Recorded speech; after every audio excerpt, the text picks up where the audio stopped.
segmento anterior estuvimos hablando de las oportunidades que tiene la República Dominicana de atraerse inversionistas extranjeros en este momento en que la América Latina está atravesando por uno de sus momentos más dramáticos de giro hacia el populismo de izquierda. En ocasiones ha girado el populismo de derecha, en ocasiones ha girado a gobiernos sensatos de centro que combinan lo mejor de la economía de mercado con lo mejor de las políticas sociales focalizadas. Y en ocasiones como esta está girando a un ritmo altamente peligroso al socialismo del siglo XXI, al populismo de izquierda y a las políticas económicas que desencadenan el caos económico y financiero. Eh, ¿Qué riesgo enfrenta la República Dominicana? Que no sepamos leer los tiempos y que no sepamos aquilatar la importancia que tiene el sistema de partidos políticos para que nuestra democracia pueda operar. A mí, honestamente, me da mucha pena cuando observo en el debate, en la prensa, en las redes sociales, eh, la campaña para desacreditar a nuestros partidos políticos. Eh, Sucede un caso particular en un partido político X, que una persona fue descubierta haciendo una operación ilícita y automáticamente ya queremos generalizar. Ha pasado con todos los partidos, le ha pasado a todos. O el Partido Reformista en su tiempo, el PLD en los tiempos de Leonel, el PLD en los tiempos de Danilo y ahora el PRM en los tiempos de Luis Abinader. Nosotros somos un país que, al igual que muchos países de la región, lamentablemente tiene que hacer frente a este problema de la producción y la comercialización de sustancias que hoy, en el año 2021, se consideran ilegales, como son las drogas. El principal consumidor de drogas en el mundo, todos sabemos que es Estados Unidos, entonces las geografías que se dedican a la producción de drogas utilizan diferentes países para el tránsito de estos bienes ilícitos, estos productos ilícitos. ¿Qué sucede? Que es inevitable que, aunque usted sea súper eficiente en la persecución, algo se queda y algo le permea la economía y personas acumulan riqueza participando en ese mercado. Eso le pasa a todos los países del mundo. Entonces, nosotros los dominicanos, que estamos conscientes que ese es un problema que le pasa a todos los países del mundo y que afecta a todos los partidos políticos del mundo, no debemos, ni es razonable que nos, eh, ¿cómo te digo? O sea, como que le queramos sacar, eh, hacer un esfuerzo como para desacreditar nuestras instituciones porque uno, dos, tres o cuatro de sus miembros de alguna u otra manera estaban metidos en esas operaciones y fueron y resultaron electos. Miren, eso va a pasar, eso va a seguir pasando, porque por más controles que se adopten, que hay que tratar de adoptarlos y obligar a que se cumplan, eh, alguien se va a escapar. Entonces, no se ve bien que nosotros los dominicanos estemos criticando nuestras organizaciones políticas y desacreditándolas porque estén padeciendo de esta situación que enfrentan todos los partidos políticos de la región, donde de vez en cuando alguien incurre en un acto de esto, entra a un partido político y entonces quiere decir ahora que todo el mundo en ese partido está en ese tipo de cosas. Eso no es así.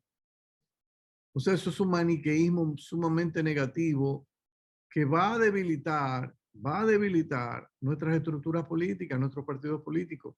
A la República Dominicana lo que le conviene es que nuestros tres partidos políticos, dos, lo que sea, lo que se decida finalmente, sean lo más fuertes y sólidos posible y que busquen mecanismos de protegerse frente a este tipo de personajes.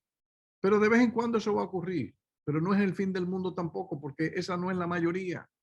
No es verdad. Señores, los partidos políticos son una representación de lo que es el país. Y no es verdad que aquí están todos los dominicanos metidos en operaciones de narcotráfico, eso no es verdad.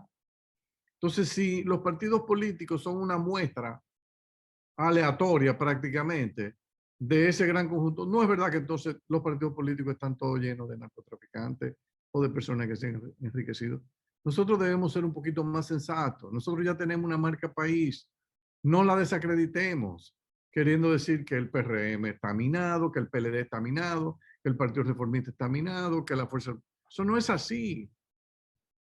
Entonces, es fundamental, si nosotros no queremos recorrer el camino lamentable de algunos países de la región que desacreditaron sus partidos políticos y le abrieron las compuertas al populismo, a los líderes mesiánicos, a los independientes, entre comillas, que en ocasiones se aglutinan en organizaciones de la sociedad civil para asaltar el poder sin ser elegidos por el voto popular.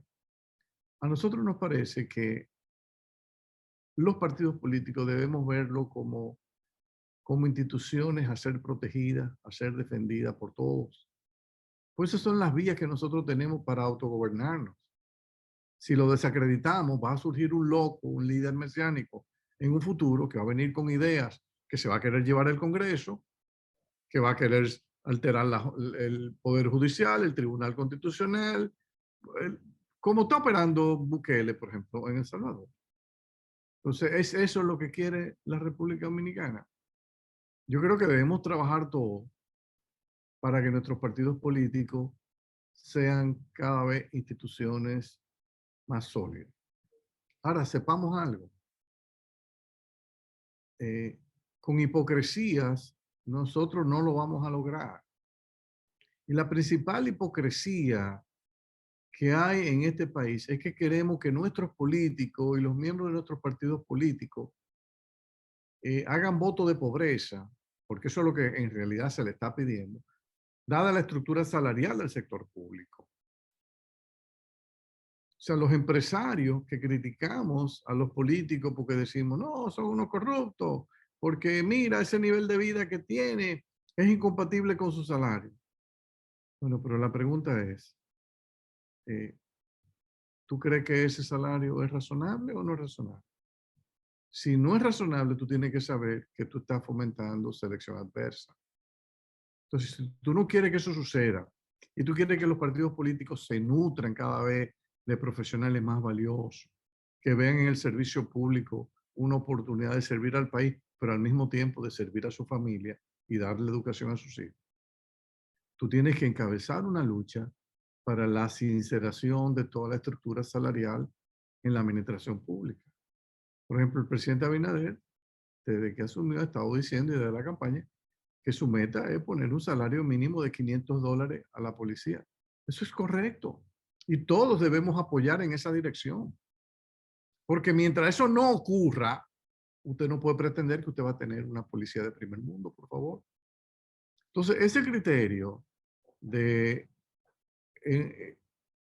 criticar a los partidos políticos porque van al Estado e incurren en actos de corrupción.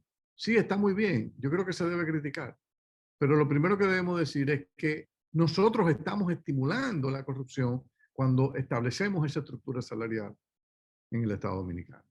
Usted no puede pretender, miren, hay que haber estado en un partido político. A mí me tocó la oportunidad, unos años de mi vida, de estar dentro de una organización política y ver cómo piensan. Y ahí aprendí muchísimo. Jóvenes que entran a la política, no tan jóvenes que ya tienen años, que me decían, por ejemplo, yo tengo 16 años aquí fajado, invirtiendo mi tiempo, recursos, acabando con mi carrito, gastando gasolina, haciendo campaña. No es verdad que cuando yo llegue, me decían, es para un salario de 20,000 o 15,000 pesos. No es verdad. Porque yo he estado, así era que muchos pensaban así, yo quiero ayudar y me interesa trabajar el país, pero yo tengo que vivir bien, yo tengo que, algunos me decían, Andy, esta es mi novia de Villa. Fíjese cómo ellos lo ven, cómo es una inversión en tiempo, recursos, que ellos entienden que va a ser redituada cuando ellos lleguen al Estado a hacer un servicio bien remunerado. Cuando llegan ahí, la remuneración es muy por debajo de lo que ellos tenían como ilusión. Quizás estaban soñando con una posición más alta para la que ellos no estaban preparados. Y entonces dice, esto siempre va a las mismas manos. Entonces, nosotros tenemos que entender que si no tenemos una estructura salarial razonable en el Estado, la lucha contra la corrupción no es más que un mito, un teatro de Broadway, señores, un show de Broadway. El único que lo ha tenido claro en base a todo lo que yo he podido leer en mucho tiempo es Lee Kuan Yew en Singapur. Que dijo, no, no, no, no. Si yo quiero tener un gobierno libre de corrupción, yo a mis funcionarios le tengo que pagar un 10% más de lo que ganan sus equivalentes en el sector privado. Eso fue un escándalo cuando lo anunció. Pero lo implementó, lo implementó. Entonces tenía ministros en Singapur cuyo salario mensual, en aquella época eran $125,000. Claro, él le decía, mire, ese es un salario, está muy bien pago, usted va a poder ahorrar, yo no acepto corrupción. Entonces se atrajo los mejores recursos humanos de Singapur al Estado, porque la gente se mataba por ser miembro del gobierno con esa estructura salarial. Y Singapur hoy día es un país, como dicen, corruption free, no tiene corrupción. ¿Pero por qué? Porque el que va al Estado gana bien, es bien remunerado y no tiene que incurrir en eso. Entonces, nosotros en República Dominicana queremos ser más papistas que el Papa y pagándole 20,000 pesos a una persona que tiene 20 años trabajando en un partido político, queremos que esa persona se comporte como si hubiese hecho votos de pobreza en una orden franciscana. Por favor, yo creo que debemos ser un poquito más sensatos. Nosotros tenemos que desmantelar toda esta política de precios y salarios mentirosos. Por eso yo creo que esta iniciativa de los $500 del salario mínimo para los policías, por ahí debemos empezar, porque eso debe permear de ahí para arriba. Claro, eso va a implicar una reestructuración de nuestro sistema de recaudación fiscal, porque no es posible poder ofertar esos salarios si usted tiene uno de los niveles de recaudaciones fiscales más bajos, más reducidos de la región. Y eso nos va a llevar entonces al tercer tema que queremos abordar en el programa de hoy, que es el tema del timing de la reforma tributaria. Pero de nuevo, restaurando, quiero recuperar la idea de que por favor seamos sensatos y no afilemos cuchillo para nuestra garganta con el tema de desacreditar a nuestros partidos políticos. Yo no creo en esa estrategia de destruir a los partidos políticos de oposición, ni destruir a los partidos políticos del gobierno. Eso, al final de cuentas, es una estrategia en la cual nos vamos a autoderrotar todos, todos. Nuestra democracia, si ese es el modelo que queremos seguir, porque usted podría decir, no, pero vámonos a otro modelo. Bueno, pero si es la democracia, descansa en partidos políticos sólidos. Y nosotros ya tenemos mucha inversión de muchos años invirtiendo en partidos políticos que hemos ido cada vez aquilatando, gente, recursos humanos se han ido formando, lo que debemos irlo perfeccionando con medida de control. Y no desacreditarlo porque alguien se equivocó. Cualquiera se equivoca. Entonces seamos sensatos para que podamos seguir brillando en la América Latina. Volvemos en un momento.